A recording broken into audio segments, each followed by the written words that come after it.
Like, I'm looking through this. Like, I haven't seen any of these scenes. Here we go.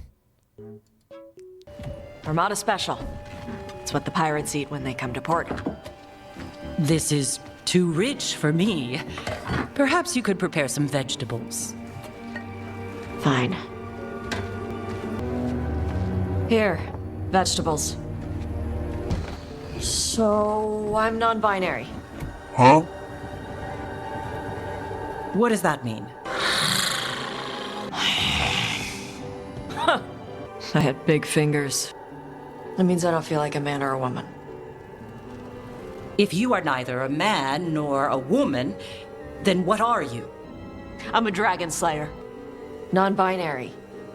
I just said, and I'm going This isn't AI, right? It's in the game. Okay. Okay. use they instead of she from now on. If this is because I have criticized your dress or your manners... It isn't!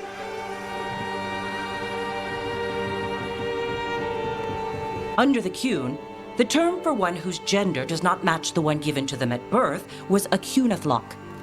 Perhaps you are like that. Why do you have to keep picking at it? Why can't you just be happy for me? Evitash, chakra to ebra. So I'm supposed to struggle with who I am? Even if I don't feel like I fit, even if I feel wrong? No, you misunderstood. Then say it better! So, does the fire feel like a part of you? Or I don't know, like something else inside you? No, it has to be me. Has to? What if it's not? How?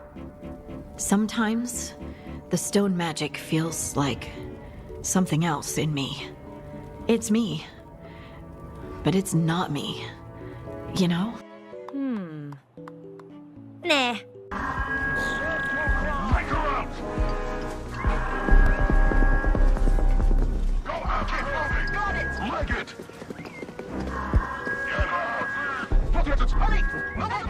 Hey, look over there!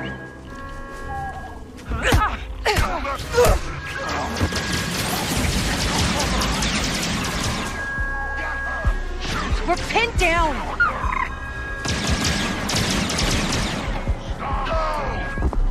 Stop her! Come get it!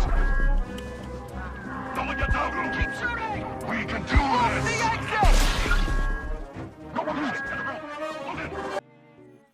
Hey guys, we the Forest Folk here, and I gotta ask, so what do these clips, Sony's Concord and Ubisoft's Star Wars Outlaws, all have in common? Well, I'll cut to the chase.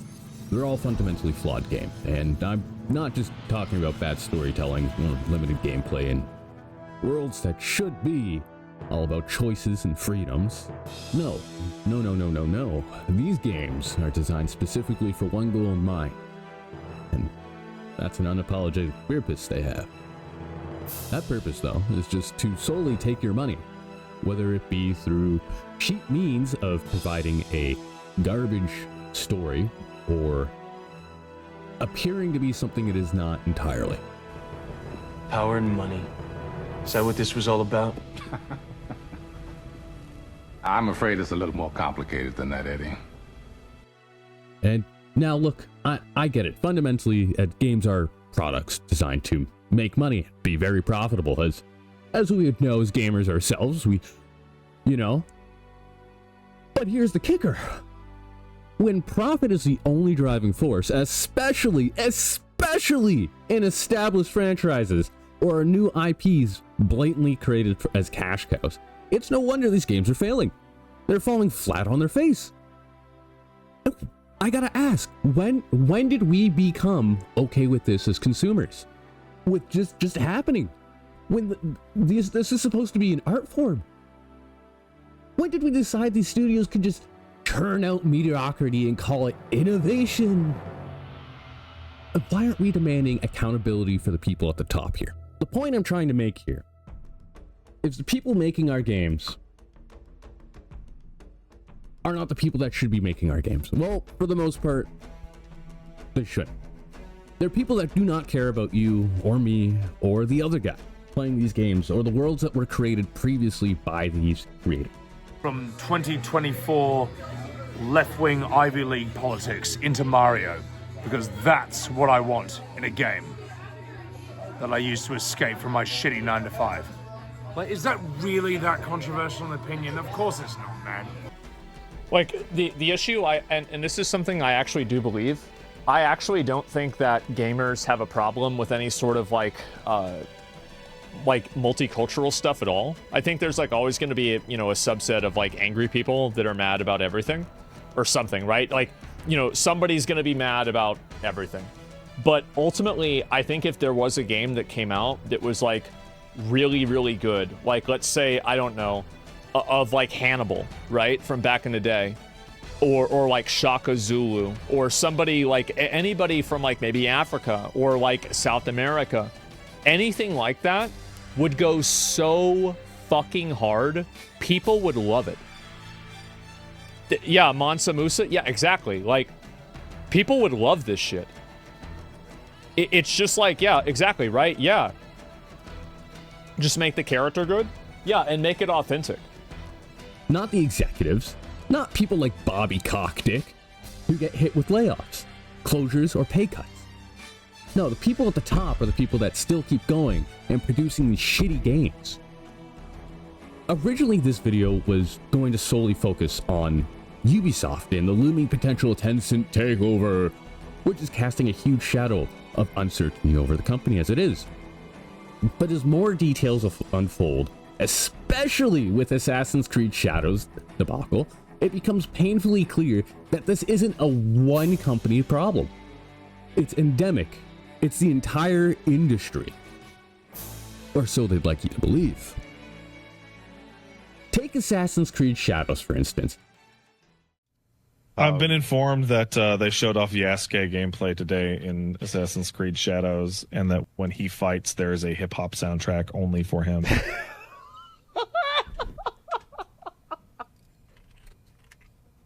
I saw it, but I didn't really see it. Greed cannot rule this village. Not while I have breath in my lungs and a blade in my head. I said kill him!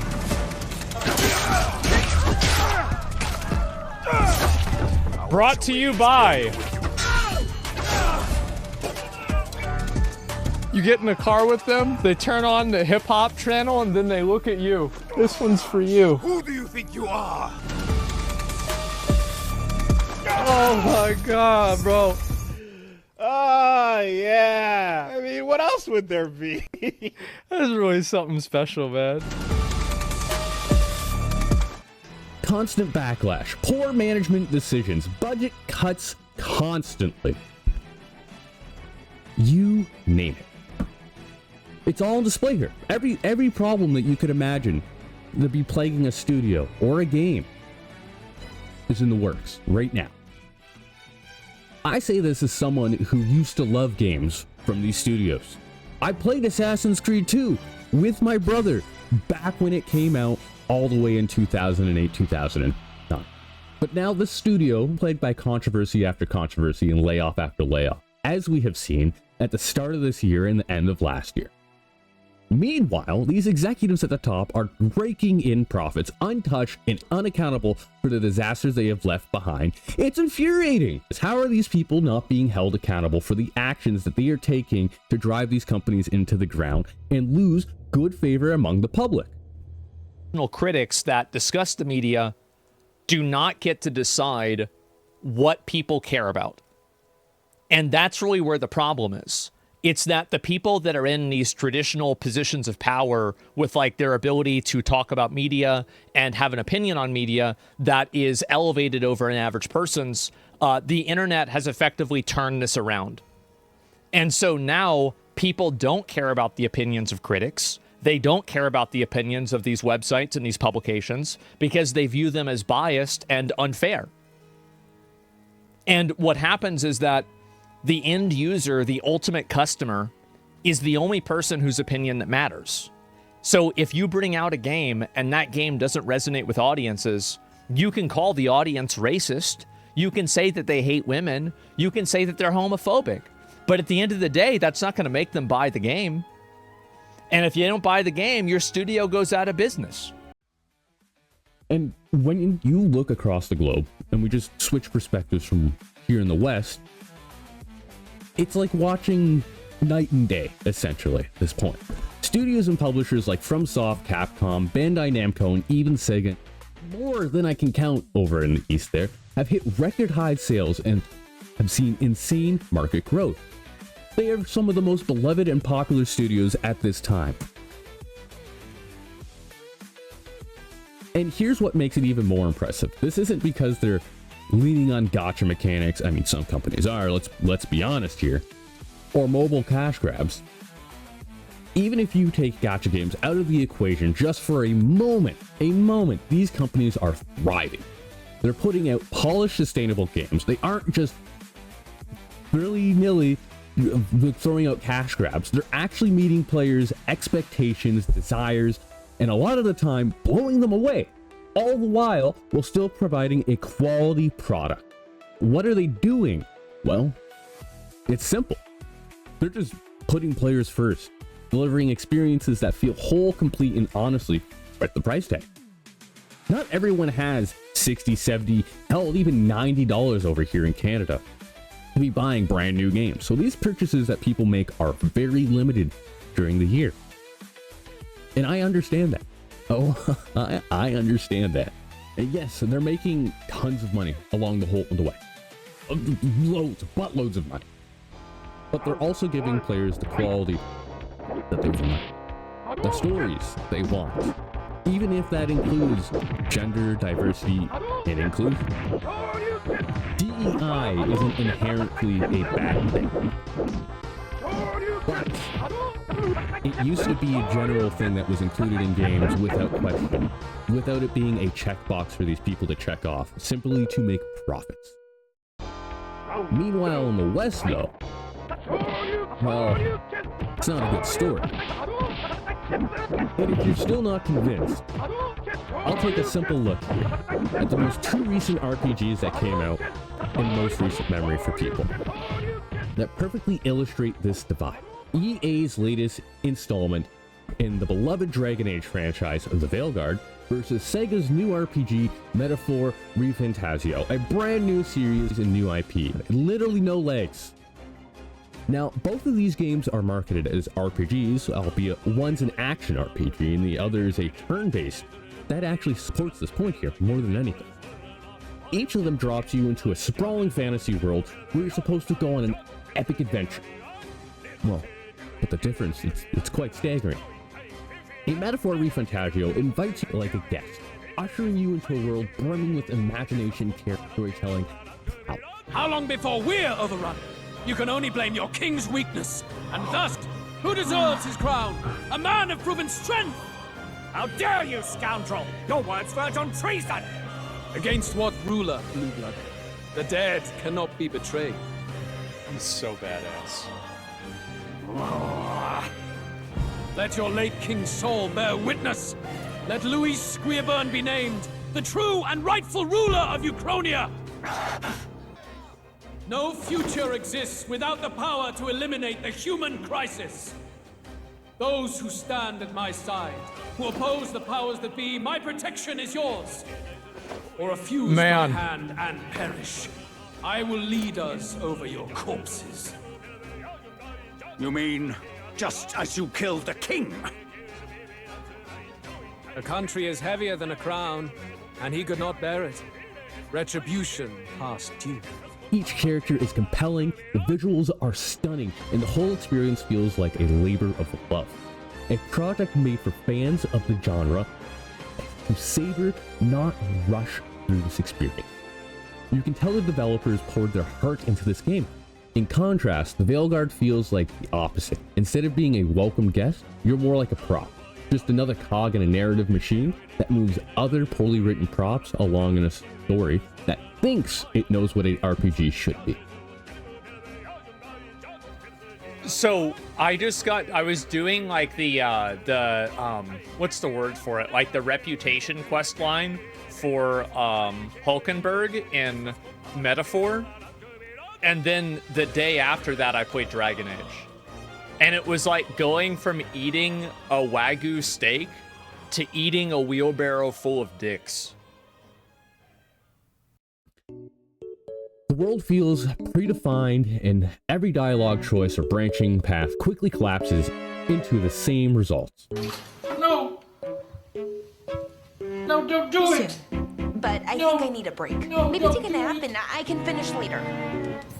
No! Personally, I always endorse napping.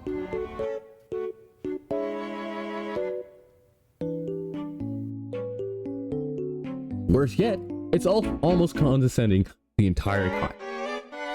As if the game itself is talking down to you. This is RPG storytelling stripped of player agency, with every choice feeling empty because ultimately the story is already written for you. With this stark contrast between Metaphor and the Veilguard, it underscores a bigger problem Western studios too often seem to think that players will overlook: lackluster design as long as the marketing is slick and the IP is recognizable. Whether it be corporate greed or something else that's being incorporated into the game, like a poorly written message. So, I have to ask, where does that leave us as players and fans of these games? Are Western studios too focused on profits, or is the lack of accountability at the top that's allowing this trend to spiral out of control? Shouldn't we be demanding more from these executives who set these priorities and sign off on these decisions? Let me know your thoughts in the comments down below. What are your thoughts? Hey guys, I'm We the Forest Folk. I do hope you guys enjoyed the video. If you did, please considering hitting that like and subscribe. It does really substantially help the channel. And, you know, it lets me know that you guys like content like this and you guys want to see more shit like this. But let me know what you guys think in the comments down below. Anyway, thank you. Have yourselves a wonderful rest of your day. And as always, live your best fucking life, guys. No one else is going to do it for you. Bye.